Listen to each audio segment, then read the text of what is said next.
हर हर महादेव शिव भक्तों, कैसे हैं आप सब। आशा करती हूँ आप सभी कुशल मंगल होंगे। कई बार आपने लोगों को कहते हुए सुना होगा कि इस पर शनि की साढ़े साती है, इस पर शनि की ढैया है, इसलिए इसका काम नहीं बन रहा, इसलिए इस पर कर्जा है। तो चलिए जानते हैं इन सब बातों के पीछे का रहस्य। शनिदेव ने बताया कि किन लोगों को मैं कंगाल कर देता हूँ और किन लोगों को धनवान। तो चलिए जानते हैं इसके पीछे का रहस्य। एक बार स्वर्गलोक में शनिदेव और माता लक्ष्मी में बहस छिड़ गई थी। लक्ष्मी जी बोली मैं बड़ी हूँ और शनिदेव बोले मैं श्रेष्ठ हूँ। दोनों के बीच जब निर्णय नहीं हो पाया कि दोनों में से श्रेष्ठ कौन है, तो उन्होंने धरती लोक पर किसी ईमानदार राजा से अपना फैसला कराने का निश्चय किया। उन दिनों धरती पर प्रयागराज में एक श्रीनिवास नाम के राजा रहते थे। वे अपने न्याय के लिए दूर दूर तक प्रसिद्ध थे। शनिदेव और माता लक्ष्मी राजा श्रीनिवास के पास गए और झगड़े की वजह बताई कि हम दोनों में यह सिद्ध नहीं हो पा रहा कि श्रेष्ठ कौन है, कृपया आप ही हमारा निर्णय कर दें। शनिदेव और माता लक्ष्मी की बात सुनकर श्रीनिवास बहुत ही बड़े धर्म संकट में फंस गए कि दोनों में से किसको बड़ा कहा जाए। यदि शनिदेव को बड़ा बता दिया तो माता लक्ष्मी रूठ जाएंगी, माता लक्ष्मी रूठ गई तो हमारे राज्य की सारी धन वैभव संपदा नष्ट हो जाएगी। यदि शनिदेव रुष्ट हो गए तो शनिदेव अपनी दृष्टि से सब नष्ट भ्रष्ट कर डालेंगे। राजा जब किसी नतीजे पर नहीं पहुंचे तो शनिदेव और लक्ष्मी जी उन्हें एक माह का समय देकर चले गए और कहा कि हम एक माह बाद आएंगे, तब तक तुम सोच विचार कर लो। उनके जाने के बाद राजा की रातों की नींद हराम हो गई। वे हर क्षण इसी बात को लेकर चिंतित रहने लगे कि एक माह के बाद जब शनिदेव और माता लक्ष्मी आएंगे तो वे किसे श्रेष्ठ बताएंगे, क्या निर्णय देंगे। उनके सामने स्थिति बहुत ही विकट थी। वे जानते थे कि एक को बड़ा बताएंगे तो दूसरा नाराज हो जाएगा, उस पर उनके राज्य पर बहुत बड़ा संकट आ सकता है। राजा की राजश्री नाम की एक पतिव्रता रानी थी। पति को अत्यंत चिंता में देखकर रानी ने पूछा, महाराज आप किस बात को लेकर परेशान हैं, कृपया आप अपना दुख हमसे कहिए। राजा ने अपनी पत्नी को सारा हाल सुनाया। रानी ने राजा को एक सुझाव दिया कि देखिए, आप अपने मुख से किसी को भी छोटा या बड़ा मत बताइए। अपनी अपनी जगह पर दोनों ही श्रेष्ठ हैं। उनके बड़े छोटे का फैसला आप उन्हीं पर छोड़ दीजिए।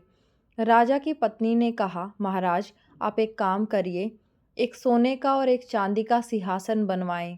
दोनों का आसन अपने सिंहासन के दाईं और बाईं ओर रखवा दीजिए। सोने का सिंहासन आप अपने सिंहासन से दाईं ओर लगवाएं और चांदी का सिंहासन बाईं ओर लगवाएं। एक माह बाद जब शनिदेव और माता लक्ष्मी आएंगे तो लक्ष्मी जी आपके दाईं ओर का आसन ग्रहण करेंगी, क्योंकि वह माता स्वरूप हैं, और शनिदेव आपकी बाईं ओर वाले आसन पर बैठ जाएंगे। जब वे पूछें तो आप उनको किसी भी प्रश्न का उत्तर मत दीजिएगा। जब वे बहुत पूछें तो उनसे कह दीजिएगा कि आप लोगों ने आपकी श्रेष्ठता का फैसला स्वयं ही कर दिया, मैं क्या जवाब दूं। रानी राजश्री की बात राजा को सही लगी। इधर एक महीने के बाद जब लक्ष्मी जी और शनिदेव राजा के दरबार में पधारे तो वही हुआ जैसा रानी ने बताया था। माता लक्ष्मी सोने के सिंहासन पर विराजमान हो गई और शनिदेव चांदी के सिंहासन पर। जब उन्होंने अपनी श्रेष्ठ होने को लेकर राजा से निर्णय मांगा तो राजा ने कहा कि आप दोनों ने स्वयं ही अपने बड़े छोटे होने का फैसला कर लिया है, इसमें मैं क्या कह सकता हूँ। यह सुनकर भगवान शनिदेव क्रोधित होकर चले गए। माता लक्ष्मी ने राजा से कहा कि पुत्र, शनिदेव तुमसे रुष्ट हो गए हैं और उनके प्रकोप के कारण तुम पर बहुत बड़ा संकट आने वाला है, परंतु तुम चिंता ना करो, मैं तुम्हारे साथ हूँ। शनिदेव ने राजा पर ऐसा प्रकोप बरसाया कि उसके राज्य में भयंकर अकाल पड़ गया। लोग भूख से मरने लगे। नर नारी जीव जंतु सब उनके राज्य को छोड़कर दूसरे राज्य में चले गए। राजा से अपने राज्य की ऐसी दशा नहीं देखी गई। एक वर्ष के बाद उन्होंने अपने राज्य को छोड़ने का फैसला किया। अब वे अपनी पत्नी राजश्री को साथ लेकर राजमहल से निकल पड़े। एक पोटली में उन्होंने हीरे जवाहरात तथा कुछ जेवर आभूषण बांध लिए। सोचा जहाँ रहेंगे वहाँ विपत्ति में यह बहुत काम आएंगे, और इन्हें बेचकर हम अपना गुजारा चलाएंगे। राजा रानी घर से निकले ही थे कि अचानक से आंधी तूफान आ गया। चारों तरफ अंधकार छा गया। वे उस अंधेरे के कारण रास्ता भटक गए। समझ में नहीं आ रहा था कि कहाँ जाएं। तभी माता लक्ष्मी एक छोटी सी कन्या का रूप धारण करके आती हैं और लालटेन की सहायता से उन्हें एक नदी के किनारे पहुंचा देती हैं। नदी पर छोड़कर माता लक्ष्मी वहां से चली गई। अब उनके आगे समस्या यह थी कि नदी को पार कैसे किया जाए। उसी समय शनिदेव एक नाविक का रूप धारण करके नाव लेकर उसी किनारे पर जा पहुंचे जहां राजा रानी खड़े थे। राजा ने नाविक से नदी के उस पार जाने का आग्रह किया। नाविक ने कहा कि देखो भाई, हम तुम्हें उस पार पहुंचा देंगे, परंतु हमारी नाव बहुत कमज़ोर है। इस नाव में एक बार में एक ही व्यक्ति बैठ सकता है। राजा ने कहा, चलो एक एक करके ही उतार दो। अब पहले तो नाविक रानी को उस पार पहुंचाया, फिर राजा को ले गया। तीसरी बार में उस नाविक ने राजा की धन की पोटली रखी, लेकिन वह नाविक तो स्वयं शनिदेव थे, इसलिए वे धन की पोटली लेकर नदी के बीचों बीच से ही गायब हो गए। अब तो उनके पास जो धन था वह भी नहीं रह पाया। भोजन का संकट खड़ा हो गया। भगवान की इच्छा समझकर वे वहां से आगे को चले गए। चलते चलते वे एक गांव में पहुंच गए। उस गांव के लोग जंगल से लकड़ी काटकर उन्हें बेचते थे। राजा भी अपनी रानी के साथ उसी गांव में रहने लगे तथा लकड़ी बेचकर अपना गुजारा करने लगे। लक्ष्मी जी की कृपा से उन्हें जंगल में चंदन का बाग मिल गया।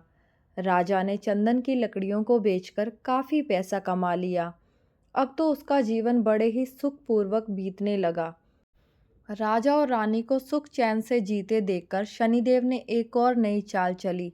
एक सौदागर था जो उस गांव से चंदन की लकड़ी भरकर दूसरे राज्य में ले जाया करता था। आज उसका जहाज उस नदी के किनारे पर ही फंस गया था। उसने जहाज को चलाने का बहुत प्रयास किया, पर जहाज टस से मस नहीं हुआ। सौदागर की समझ में नहीं आ रहा था कि वह क्या करे। तभी शनिदेव एक ब्राह्मण का रूप धारण करके उस सौदागर के पास आए और बोले, हे सौदागर, तेरे जहाज को नहीं चलाया जा सकता, लेकिन एक उपाय है। यदि कोई पतिव्रता स्त्री तेरे जहाज में हाथ लगा दे तो तेरा जहाज चलने लगेगा। सौदागर ने वैसा ही किया। पूरे गांव की स्त्रियों को बुलाया, सबने जहाज को छुआ, पर जहाज फिर भी नहीं चला। किसी ने बताया कि गांव में अभी एक स्त्री बाकी रह गई है जो यहाँ नहीं आ पाई। सौदागर स्वयं चलकर उसका घर गया। वह स्त्री कोई और नहीं, रानी राजश्री थी। सौदागर ने जब रानी के पास निमंत्रण भेजा तो रानी ने वहां जाने से इनकार कर दिया और कहा कि इस समय मेरे पति जंगल में लकड़ी काटने गए हैं, मैं तुम्हारे जहाज के पास नहीं जा सकती। सौदागर के आदमी ने वापस जाकर उनको सारी बात बताई। सौदागर समझ गया कि यही औरत पतिव्रता है और यहीं उसके जहाज को निकाल सकती है। वह शाम को फिर उसके घर गया। उस समय राजा घर पर ही था और इसलिए रानी ने निमंत्रण स्वीकार कर लिया। जब राजा ने रानी से कहा कि वे जहाज को छू दे जिससे कि वह जहाज निकल सके, तो रानी ने अपने पति के कहने पर जहाज को छू दिया और जहाज हिलने लगा। यह देखकर सौदागर के मन में पाप जागा कि क्यों ना मैं इसको अपने साथ ले चलूं। यह स्त्री बहुत सुंदर है। यदि कहीं जहाज फिर फंस गया तो इसे छूने को बोल दूंगा और नाव निकल जाएगी। यह सोचते ही उसने रानी राजश्री को अपने साथ खींच लिया और जहाज लेकर चला गया। श्रीनिवास चिल्लाता रह गया, परंतु उस समय तक जहाज काफ़ी दूर जा चुका था। रानी अत्यंत रूपवती थी। उसे देखकर सौदागर के मन में पाप आ गया। वह उसे अपनी पत्नी बनाने की इच्छा रखने लगा। रानी ने सौदागर की छेड़छाड़ से तंग आकर सूर्य देवता से प्रार्थना की कि उसे अपनी रक्षा करने के लिए कोड़ दे दे। उसकी प्रार्थना भगवान सूर्यदेव ने सुन ली। उसी समय रानी के शरीर में कोड़ फूट गया और वह एकदम कुरूप हो गई। उसके कुरूप शरीर को देखकर सौदागर उसके पास नहीं जाता था, पर रानी को हमेशा अपने साथ रखता था। इधर राजा रोते रोते नदी किनारे से चल पड़े। वे इस उम्मीद में थे कि यदि जहाज उस तरफ से गुजरेगा तो वह अपनी पत्नी को छुड़वा लेंगे। आखिर उसे जहाज का कहीं पता नहीं चला। तो वह नदी किनारे आश्रम में साधुओं के साथ रहने लगा। अब तो राजा वहाँ पर साधुओं की सेवा करता था, उनकी गाय को चराता था और गायों के गोबर से उपले बनाता था। वह उपले लक्ष्मी जी की कृपा से सोने के बन जाते थे। इस प्रकार कुछ ही दिनों में उसके पास ढेर सारे सोने की ईंटें हो गई।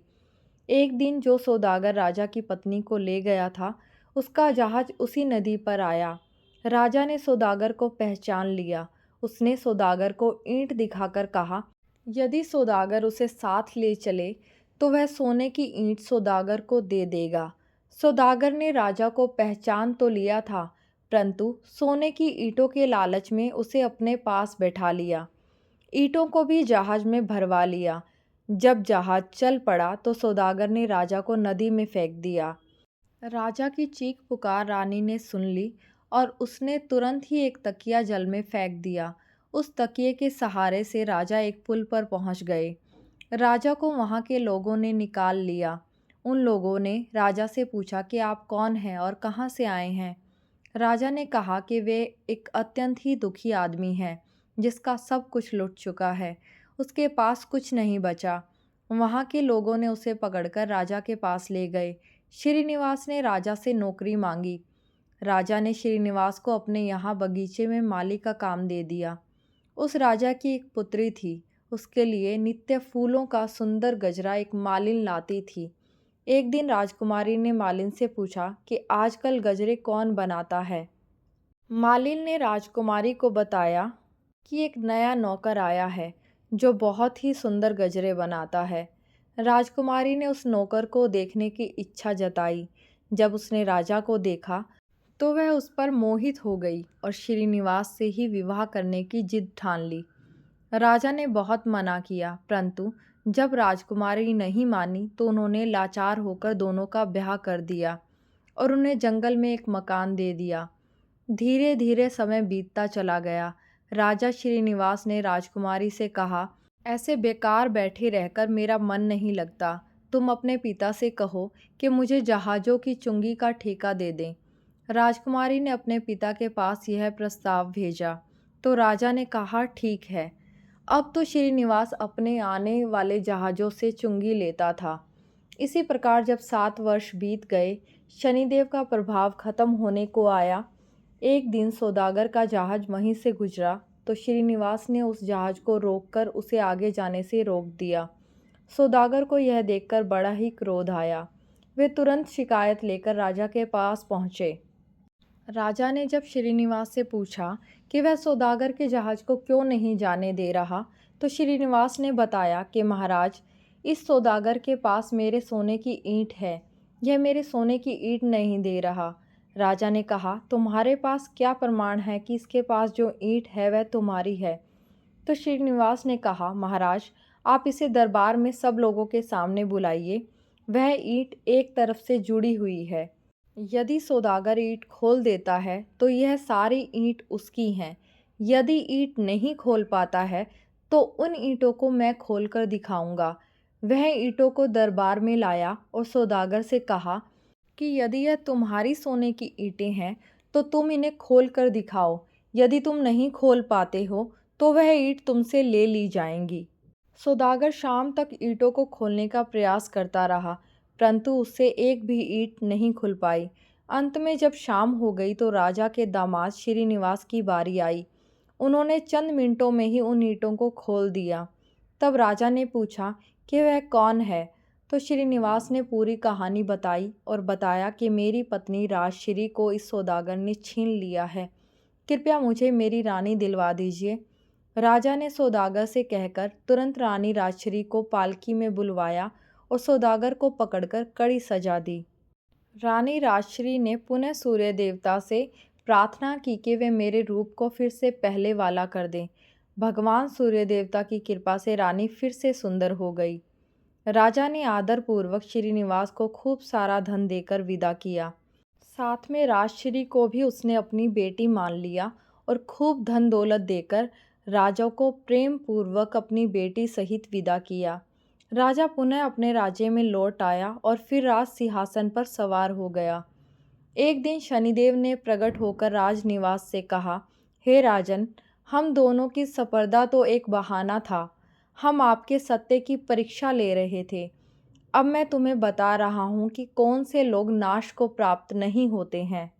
विपत्ति में भी जो अपने धर्म और सत्य को ना त्यागे, उसका कभी नाश नहीं होता, अपितु देवतागण भी उनकी सहायता करते हैं। गरीबी आने पर भी जो अन्याय का मार्ग ना चुने, पाप का धन ना खाए, वे देवताओं का सदा कृपा पात्र रहता है। मैं उनका कभी बुरा नहीं करता, अपितु उस पर लक्ष्मी जी की कृपा सदैव बनी रहती है।